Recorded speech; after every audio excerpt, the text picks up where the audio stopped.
행복한 인생이라는 제목으로 말씀의 은혜를 나누겠습니다. 인간이 추구하는 최고의 덕목은 행복입니다. 그런데 우리가 행복한 인생을 사는 길이 무엇입니까? 인생의 모든 부귀영화를 누려본 솔로몬이 우리에게 행복한 인생의 비결을 말씀해 주고 있습니다. 이 시간 행복한 인생을 살기 위한 성경의 가르침에 대해서 세 가지를 같이 살펴보고 은혜를 나누겠습니다. 첫 번째, 좋으신 하나님의 주권적인 다스림을 믿으며 살아야 합니다. 한번 따라하시기 바랍니다. 좋으신 하나님의 주권적인 다스림을 믿자. 하나님에 대해서 우리가 알아야 될 것이 두 가지입니다. 그것은 하나님은 좋으신 분이라는 점입니다. 하나님은 천지를 만들 때 그 만물을 보시고 좋았다고 말씀을 하셨습니다. 좋으신 하나님이시기 때문에 모든 것을 좋고 아름답게 만드셨습니다. 하나님에 대해서 또 한 가지 알아야 될 것은 하나님은 모든 것을 주권적으로 다스린다는 점입니다. 하나님은 모든 것을 다스리실 때 하나님 스스로 결정해서 다스리십니다. 누구의 도움을 받을 필요가 없습니다. 내 의견을 물어보시지 않습니다. 하나님은 아브라함에게 독자 이삭을 바치라고 하실 때 너 그거 나한테 바칠 수 있겠니? 의논하고 물어보지 않았습니다. 하나님은 살아가는 독자 예수님을 십자가에 못 박으실 때도 예수님의 의견을 물어보시지 않았습니다. 하나님은 모든 것을 스스로 결정하시고 통치하시는 주권자이십니다. 그러므로 이 세상의 모든 일은 하나님의 주권적인 다스림 안에 있습니다. 내가 애쓰고 노력한다고 해서 내가 내 마음대로 내 뜻대로 일을 이룰 수 있는 것이 아닙니다. 9절을 보시기 바랍니다. 일하는 자가 그의 수고로 말미암아 무슨 이익이 있으랴. 아무리 인생에 애쓰고 노력하고 힘을 써도 이루어지는 것은 하나님의 뜻이라는 말입니다. 하나님이 하시는 일은 모든 것이 다 좋습니다. 생명을 주실 때는 생명을 주셔서 좋고 생명을 거두어 가실 때는 또 거두어 가셔서 좋습니다. 심을 때는 심을 것을 주셔서 좋고 또 심은 것을 거둘 때는 수확을 주셔서 좋습니다. 울 때는 울어서 좋고 웃을 때는 또 웃어서 좋습니다. 그러므로 하나님이 우리에게 눈물을 주실 때는 울어야 됩니다. 어저께 장례식장을 다녀오면서 고대열 장로님이 하는 말씀을 들었습니다. 부인 강집사님이 세상을 떠났을 때 눈물이 났지만 어린아이들 앞에서 차마 눈물을 보일 수가 없어서 화장실에 가서 울었다고 했습니다. 눈물을 마음으로 삼켰다는 말을 하는 것을 들었습니다. 그리고는 지금 생각해 보니 그때 그냥 울고 싶을 때 마음껏 울었으면 더 좋았겠다고 말하는 것을 들었습니다. 우는 것이 반드시 나쁜 것만이 아닙니다. 왜냐하면 울음도 하나님이 주시기 때문입니다. 실패하는 것도 반드시 나쁜 것이 아닙니다. 죽는 것도 반드시 나쁜 것이 아닙니다. 하나님이 행하시는 모든 것은 좋은 것입니다. 왜냐하면 저와 여러분이 믿는 하나님은 좋으신 하나님이시기 때문입니다. 내가 죽는 것도 내가 잘못해서 죽는 것이 아닙니다. 실패하는 것도 내가 잘못해서 실패하는 것이 아닙니다. 우리는 모두가 주권적인 하나님 안에서 살기도 하고 죽기도 합니다. 하나님 안에서 우리는 성공하기도 하고 실패하기도 하며 울기도 하고 웃기도 하는 것입니다. 주권적인 하나님이 나에게 행하시는 모든 것은 다 좋은 것입니다. 3절에 보니 죽일 때가 있고 치료시킬 때가 있으며 헐 때가 있고 세울 때가 있다고 말씀을 했습니다. 우리가 사는 것도 하나님 은혜 아래서 사는 것이며 죽는 것도 좋으신 하나님의 주권 아래에서 우리가 죽는 것입니다. 아이를 안을 때가 있고 아이를 안는 것을 멀리할 때가 있다고 말씀을 했습니다. 아이를 기를 때 아이를 안지 않으면 아이가 애정 결핍증이 걸립니다. 그래서 어릴 때는 애정을 많이 주어야 됩니다. 그런데 아이가 자라고 난 다음에도 계속 아이를 안고 있으면 아이는 마마보이가 되고 맙니다. 그러므로 아이가 자랐을 때는 이제는 자립심을 길러줘야 됩니다. 부모 의존적인 자녀로 자라지 않도록 이제는 스스로 자립하도록 독립심을 키워줘야 됩니다. 그렇게 하지 않으면 아이가 사회에 나가서 왕따를 당하게 됩니다. 하나님이 행하시는 모든 것은 사람이 청량할 수가 없습니다. 단지 신비로울 뿐입니다. 지금 나에게 왜 이런 일이 생기는지 우리는 지금 그때는 알지를 못합니다. 그러므로 하나님의 좋으심을 믿고 그냥 받아들일 뿐입니다. 왜냐하면 좋으신 하나님이 실수를 하지 않기 때문입니다. 제 인생을 돌아볼 때 당시에는 화도 나고 분도 생기고 이해할 수 없어서 하나님 앞에 막 큰 소리로 따지며 화를 낸 적도 있습니다. 그런데 지나고 보니 모든 것이 감사할 뿐이었습니다. 하나님이 하시는 모든 일은 좋습니다.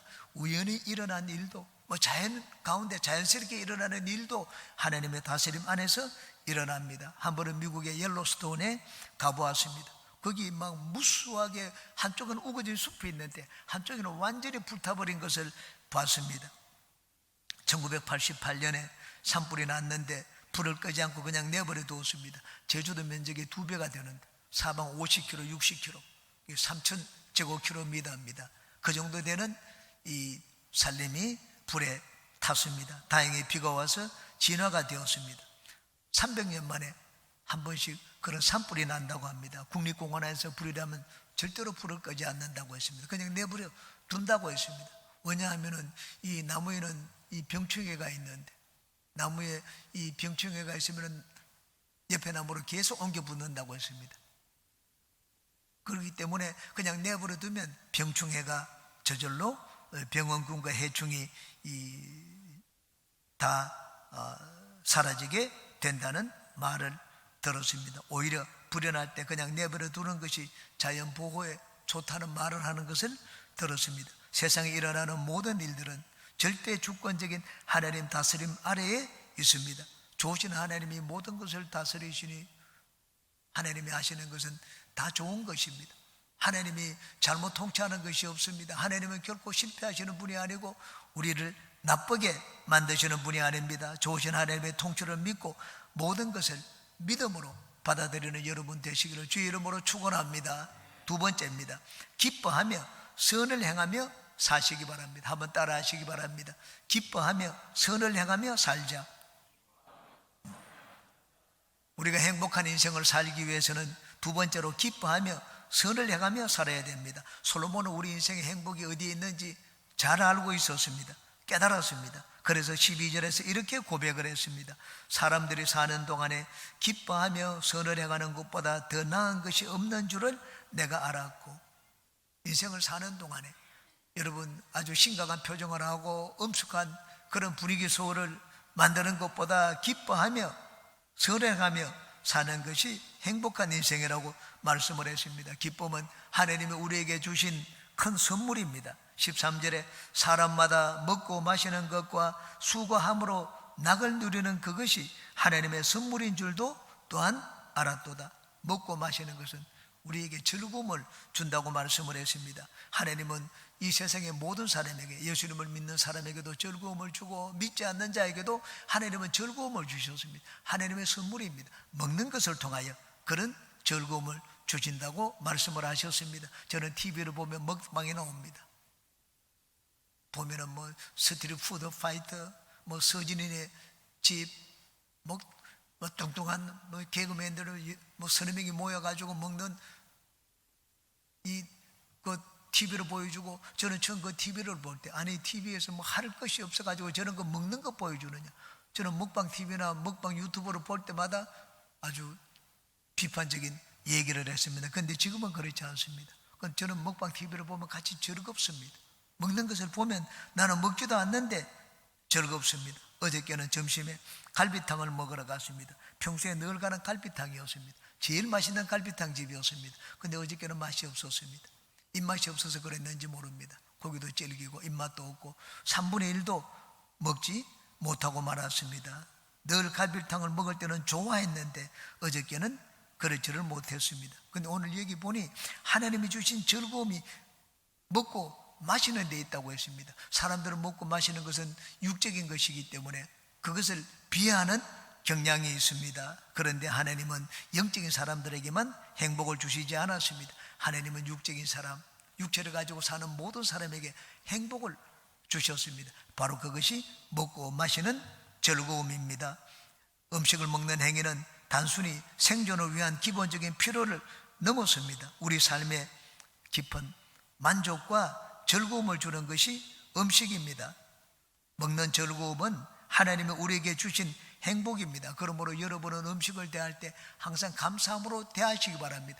야, 이것이 바로 하나님이 나에게 주신 행복의 비결이구나. 먹을 때마다 하나님 앞에 감사하고 이런 기쁨을 주신 하나님 앞에 감사합니다. 그래서 먹는 것에서도 여러분이 행복을 찾는 모든 분들이 되시기 바랍니다. 먹는 즐거움보다 더 뛰어난 즐거움이 성령이 주시는 기쁨입니다. 성령은 우리가 세상에서 얻지 못하는 기쁨을 줍니다. 성령이 주시는 기쁨은 우리가 이 세상의 것에서 얻는 기쁨이 아닙니다. 하늘에서 주시는 기쁨입니다. 저는 지금도 저희 누님이 기도원에 가서 살 금축하고 돌아와서 저와 저희 아내에게 말한 것이 기억이 납니다. 돌아와서는 저희 누님이 우리 앞에서 이런 얘기를 했습니다. 형건아, 세상이 웃는 것 같다.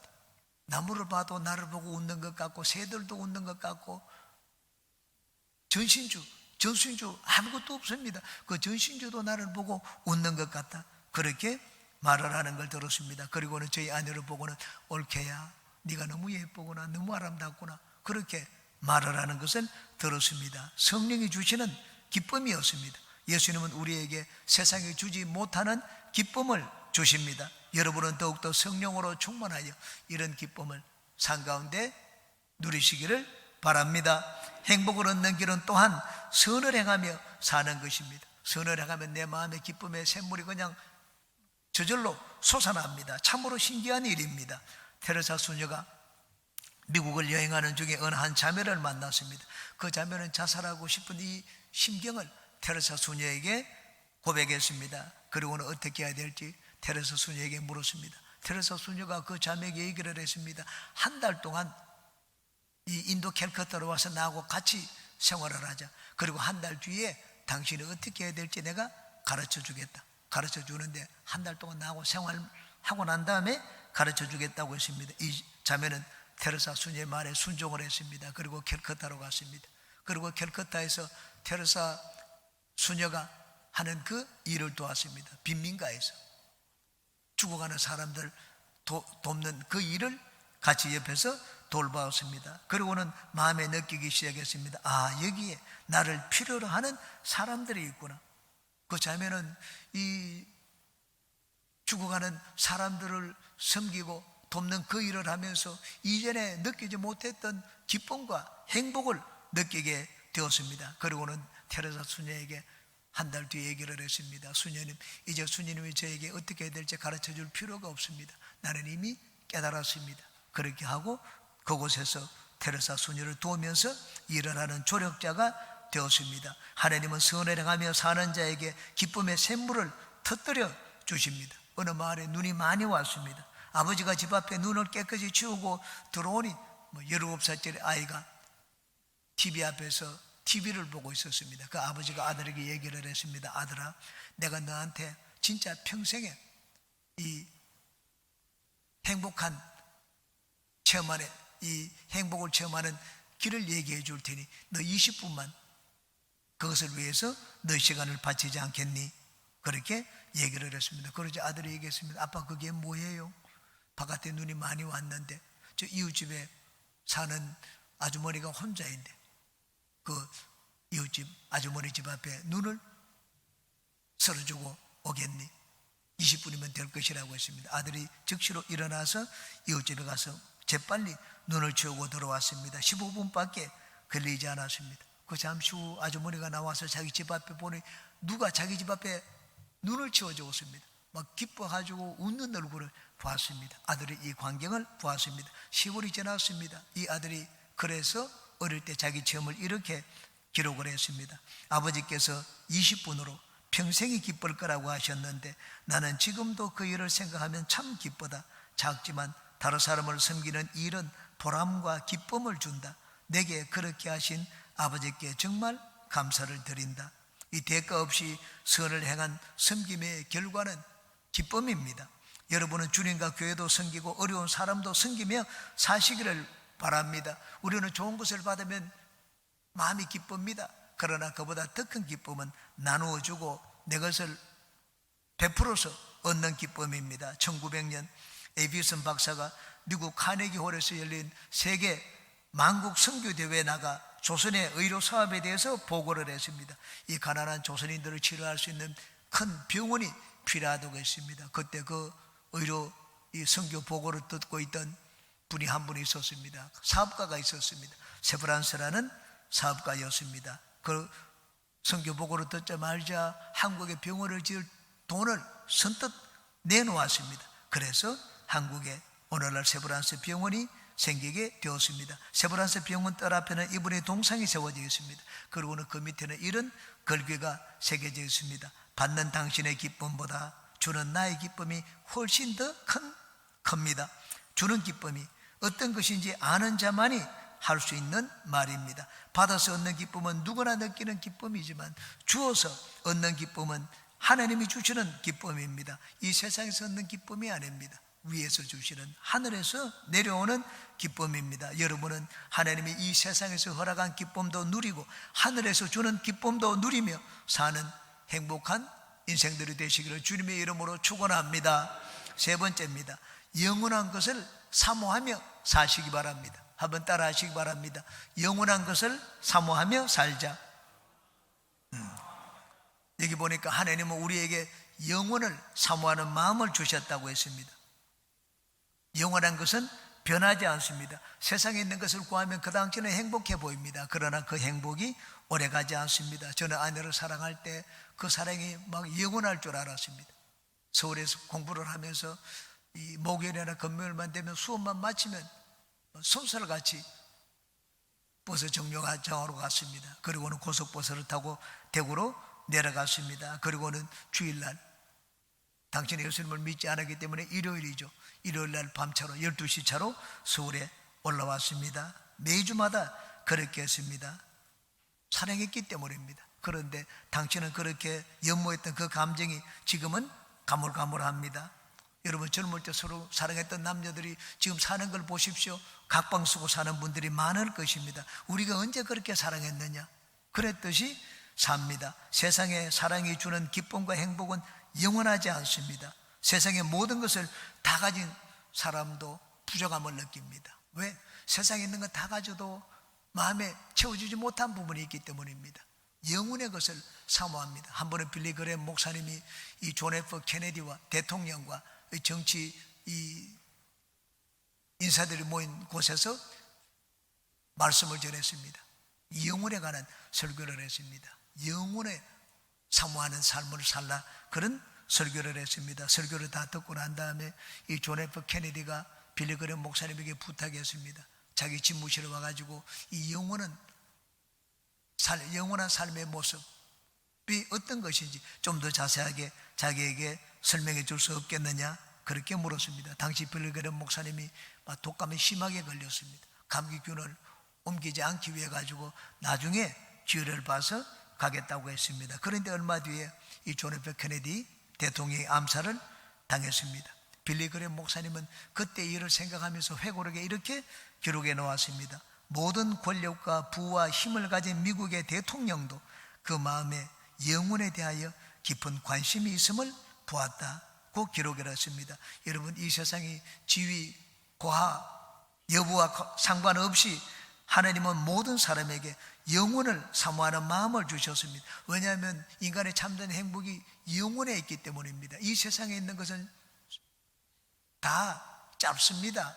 이 세상에 있는 것을, 모든 것을 다 가져도 인간의 행복을 느끼지를 못합니다. 사람은 그래서 하나님이 우리 인간에게 행복을 주시기 위하여 영혼을 사모하는 마음을 주셨습니다. 우리는 예수님을 믿습니다. 왜 예수님을 믿습니까?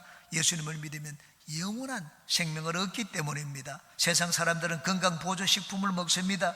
건강해서 조금이라도 더 오래 살기 위해서입니다. 그런데 우리는 그것보다 더 영원히, 더 길게 사는 삶이 있다는 것을 압니다. 그래서 우리는 예수님을 믿는 것입니다.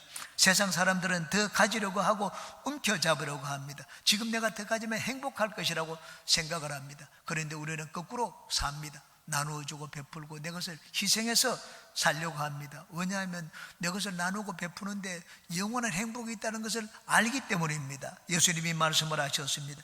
예수께서 마가복음 10장입니다. 예수께서 이르시되 내가 진실로 너에게 이르노니 나와 복음을 위하여 집이나 형제나 자매나 어머니나 아버지나 자식이나 전토를 벌인 자는 현세에 있어 집과 형제와 자매와 어머니와 자식과 전토를 100배나 받되 박해를 기마여 받고 내세에 영생을 받지 못할 자가 없느니라. 내세에 영원한 생명, 영원한 복을 받는다고 말씀을 하셨습니다. 우리는 하나님의 말씀을 믿습니다. 왜냐하면 하나님 말씀이 영원한 진리라는 것을 알기 때문입니다. 14절을 보시기 바랍니다.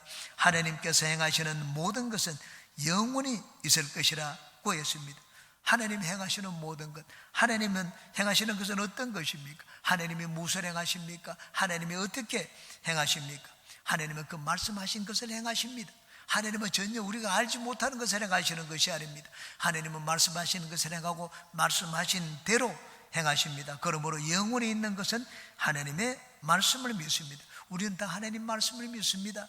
왜 하나님 말씀을 믿습니까? 하나님의 말씀은 영원하기 때문입니다. 하나님 말씀은 어제도 진리고 오늘도 진리이고 내일도 진리입니다. 하나님은 인간에게 영혼을 사모하는 마음을 주셨습니다.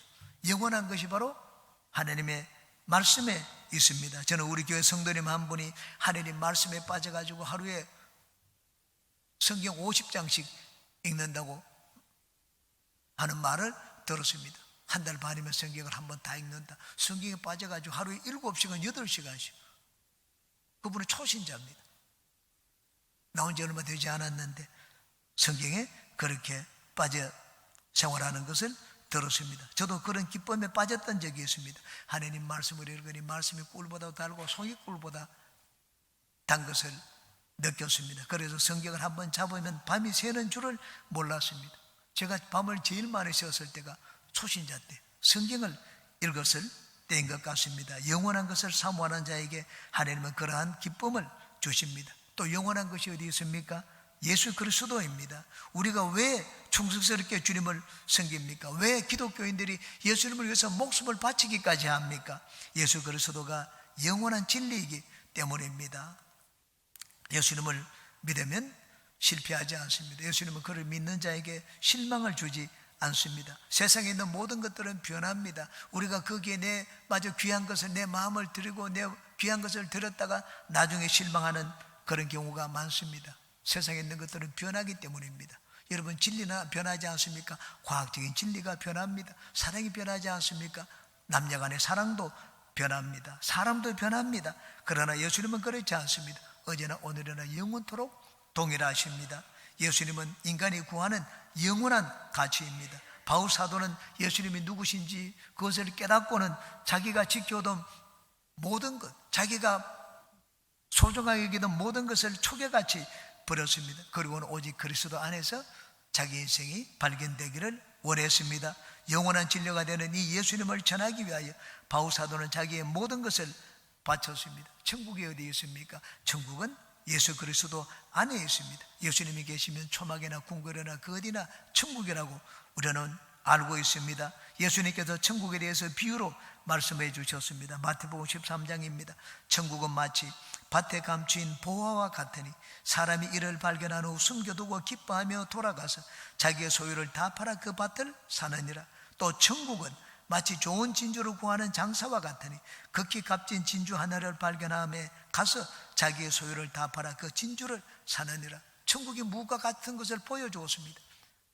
값진 보화를 소유한 자가 천국을 소유한 자입니다. 그 값진 진주를 소유한 자가 천국을 소유한 자입니다. 값진 진주, 밭에 감춘 보화는 예수 그리스도입니다. 예수님을 마음에 소유한 자가 천국을 얻은 자라고 말씀을 했습니다. 하나님이 우리에게 영원한 것을 사모하는 마음을 주셨기 때문에 우리는 예수님을 믿게 되었습니다. 영원한 진리와 영원한 가치가 되시는 예수님을 모신 심령마다 천국의 기쁨과 행복이 그 인생에 넘쳐나시기를 주님의 이름으로 축원합니다.